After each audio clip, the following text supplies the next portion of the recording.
But I think that if you look at the amount of money that you have to spend to go, the amount of time you spend here, and the ideas you have to endure, I do believe it is a scam. Well, this is a lot more nuanced, but I really don't disagree with him. Hear me explain from my personal experience.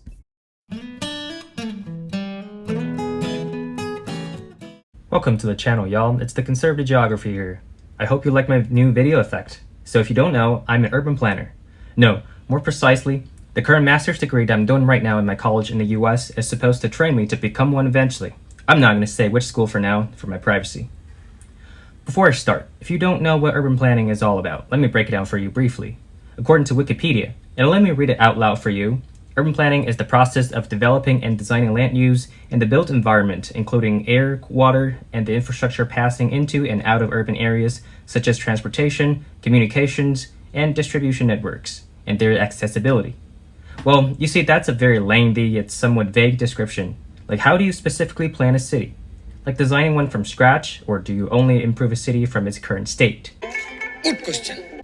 You'll see my answer to this question later on in this video. But nevertheless, I gotta say I've always been fascinated by geography, transportation, the form and history of cities, and environmental conservation since as early as I can remember. Coming to the US, I did my undergrad in environmental science, which is a very much STEM-focused program. Then I came across fellow YouTubers such as City Beautiful and Not Just Bikes. You know, I learned a lot of very interesting stuff about the urban history in America, the process of land use decisions and regulations, for example, and public transit planning. So then I just thought, well, I grew up in a giant city in Asia, and I'm an urbanist. So why not give Masters in Urban Planning a shot? And after 1 year in my current program, however, I just developed a lot of mixed feelings about it, so hear me explain. My earliest understanding of urban planning, in fact, came from my growing experience in China. We know that over there, all land in the country is state-owned, and the municipalities make all the decisions about street layout, land use, and where to build a completely new city or transit line from scratch, you name it. This makes urban planning in China a profession that almost appears more like urban design in the West, except that if the government decides to do something, it will most likely get done. As a planner, you merely design the things, and they'll get them done fast without you ever worrying too much about the political and social consequences. Okay, maybe only some financial aspects, for example, because you know, many smaller cities over there are going bankrupt due to too much infrastructure building, while too little demand. Anyways, here in America, I was first a bit surprised that my university program teaches us with a lot of focus on the history of racial discrimination, social equity, land use conflicts, and their lawsuits, etc. Some of them are actually on the Supreme Court level. Now, don't get me wrong, like I said, over the years, I watched a lot of YouTube videos from great city planning channels. I've learned a lot of the knowledge on topics such as zoning and how highways destroy the vibrancy in the inner cities, etc. I'll say this, arguably the best thing that my master's program gave me is that it helped me secure an internship in the planning commission of a decent metropolitan area. But still, I sometimes see what I learned more as a hobby or some cool knowledge I can brag about at the dinner table. I'm not too sure what I am actually passionate about doing for a future career. I simply need to explore more technical things, especially if I want to explore the private sectors, you know, such as real estate and transportation related companies such as Tesla or American Airlines. You know, companies usually pay you better than governmental agencies. Okay, we know that given the extremely competitive nature of the job market nowadays, you really need to grind on your technical skills to stand out. And unfortunately, I believe there's a lack of deep diving into such skills in urban planning graduate programs. Yeah, sure, you learn data analysis and GIS, but if you want to learn about the aspects related to real estate, infrastructure, or environmental conservation, for example, you need a lot more technical skills than just those.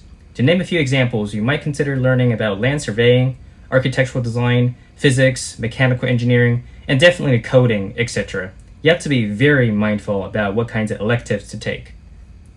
I remember this one failed internship interview at a state transportation department before. Although it was labeled a GIS/planning position in that interview, but they asked me a lot of technical questions regarding my understanding and experience with civil engineering, and I simply don't have that. The only two things that I talked about at that time were traffic demand forecasts I learned from a transportation planning class, as well as some mediocre environmental field surveying skills I learned back in undergrad. I guess that a surveying skill is transferable to the construction profession, but I also could be horribly wrong. And that is why, since my biggest interest is still, arguably, transportation, I got myself involved with research projects and national competitions alongside fellow traffic engineers in my school, and my resume became a lot better looking since then. By the way, I'm just a new, small YouTuber, so if you've made it this far in the video, good for you. Please consider like and subscribe to help my channel grow. Talking about geography and city planning topics from a conservative perspective is such a small niche on the internet right now, but let's make it big. Okay, here comes the spicy part of this video. So you click on my channel perhaps because I say I'm openly conservative, and therefore I have every right to express my criticism on wokeism. How do I define this term? Well, wokeism is the practice of unnecessarily prioritizing the so-called underrepresented groups, people, and equity to an absurd level in the context of the academia, media, and public policy. People are essentially chanting for the equality of outcome, not opportunity, and I disagree with this, because this would necessarily cause shaming and reverse discrimination against other groups. Y'all know the reason why Asian students sued Ivy League schools and won the case in the Supreme Court 3 years ago, effectively ending affirmative action. But I digress. Most of the academia in the West nowadays is suffering from wokeism, while in my understanding, true academic freedom cannot be achieved unless in a non-biased environment. I'm not even arguing that universities should be one-sidedly right-wing either, because that would be equally bad. But if you silence the conservative voices, you can potentially lose some actually good and innovative solutions to solve our societal problems, especially in urban planning context as well. So in this program that I am currently in, which is very multidisciplinary, a good thing, you learn a lot of knowledge spanning many realms through courses both in the planning department and other electives. However, most of the classes appear to have a left-wing ideological agenda, obviously. For example, my planning law professor started her class from teaching indigenous peoples' land use traditions and disputes with quote-unquote colonial governments like Canada, not where modern land use laws originated, which is Europe. I don't know how to feel about that. Like I said before, many other classes contain too much focus on the historic redlining, racial segregation, and white flight. And again, I do think that we should discuss this history and these concepts because these events did shape the form of American cities to a large extent. You can easily see appalling wealth and safety disparity across neighborhoods in almost every city, and that originates from historically racist planning practices. However, you gotta acknowledge that a lot of improvements have happened since the end of Jim Crow, and in terms of coursework, I would not make racial justice the absolute central theme of it. Let me give you an analogy over here. Healing trauma. In order to heal whatever you struggled back in the day, you don't keep reliving the trauma in your brain. Instead, you recognize that the hardship is over, you survived it, and you're living your best life right now. You should live in the present moment and get excited about the future. And I would say it's the same on a societal level. Hear this famous Morgan Freeman quote. I don't want a Black History Month. Black history is American history. How are we going to get rid of racism until... Stop talking about it. I'm going to stop calling you a white man. Yeah. And I'm going to ask you to stop calling me a black man. So classes tend to be critical of the conservative view on property rights, which many believe to be quote-unquote God-given and originated right around the founding of the US. That's the conservative perspective.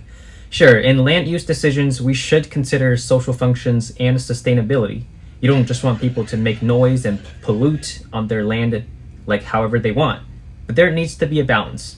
Definitely not to the point that we're literally praising the constitution of third world countries. Yes, I believe my colleagues and professors would say that the ultra-progressive South African constitution is good, but have you even been there? How's anything that's happening in South Africa any good? Lastly, there can be professors who aren't as ideologically charged as others, such as ones who teach economics and real estate, as for example, especially if they're non-Americans. Kinda ironic. But allow me to criticize these college professors in general. It is usually true that as most people grow older, they deal with the IRS more and often start families, therefore developing more conservative values. However, these old white professors don't. living in an ivory tower. They're simply so far apart from the issues most people care about, which is essentially, say, the cost of living and public safety, etc. Come on, practically, who would care about things that are happening in places they don't even know? These degenerate professors do not get to define what it means to be educated. You don't have to get your diploma to be considered educated. So when Charlie Kirk says his famous controversial quote that college is a scam, it is a pretty extreme take, yes, but there is some truth in there. You might be thinking that I really hated this experience, but actually I still don't regret studying urban planning. After all, I am still infinitely interested in this academic realm and wish to help make cities more livable, vibrant, and clean. And this program helped me get an internship. However, other than the political bias in this program I just elaborated on, I don't see myself getting a job in urban planning unless someday I develop aspirations for public positions. Sorry to brag about it, but I think I'd be a really good mayor because I have some really innovative public policy ideas, and I'll talk about it in my future videos. But I'm too socially conservative to have any chance of being elected in any major city. But stay tuned on my channel though. So should you go on and study urban planning for a graduate degree? Depends on your goals. If you love studying everything about cities, you love public policy, or if you're okay with left-wing biases on campuses, sure, go ahead and hit apply. It'll be worth it for you. However, if you're more of a STEM person, you have concerns about tuition and the return on investment, or you're simply too conservative for college campuses, then I would not recommend you do that. But still, it'd be a great self-development journey if you're stuck with people different from you for a while and your ideas are being constantly challenged. Ultimately, it's up to you. Lastly, I just hope that there can be more conservative urbanists like me. It is very uncommon, yes, but these two concepts, like urbanism and conservatism, it really don't have to be enemies. Another future video idea from this channel? Well, I'm out. See you next time.